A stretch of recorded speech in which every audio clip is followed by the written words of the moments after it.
नमस्कार मंडळी, बघा आज पुत्रदा एकादशी. पुत्रदा एकादशीला अनन्यसाधारण महत्त्व आहे, कारण वर्षातून 2दा पुत्रदा एकादशी येत असते. असंच अनेक महिला संतती प्राप्तीसाठी, तसेच संतती जी लाभली आहे तिला योग्य मार्ग लाभण्यासाठी अनेक महिला अगदी मनोभावे व्रत करत असतात. असंच आपल्या घरात जी मुलं आहेत ती जर सतत चिडचिड करत असतील, भांडणं करत असतील, काही कारणात तांडव करत असतील, अभ्यासात लक्ष लागत नसेल, नजरदोष असेल, यासाठी आपल्याला पुत्रदा एकादशीला प्रभावी उपाय करायचा आहे. आपल्याला संध्याकाळी 6 नंतर हा उपाय करायचा आहे. आपल्याला मुलगा किंवा मुलगी जी आहे त्यांना पाटावर बसवायचं आहे. हातात चिमूटभर आपल्याला खडे मीठ घ्यायचं आहे, पिवळी मोहरी घ्यायची आहे आणि त्यासोबतच आपल्याला 2 मिरे घ्यायचे आहे.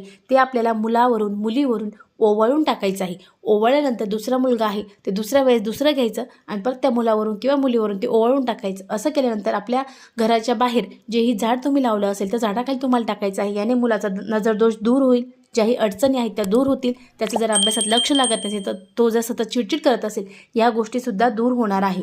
धन्यवाद.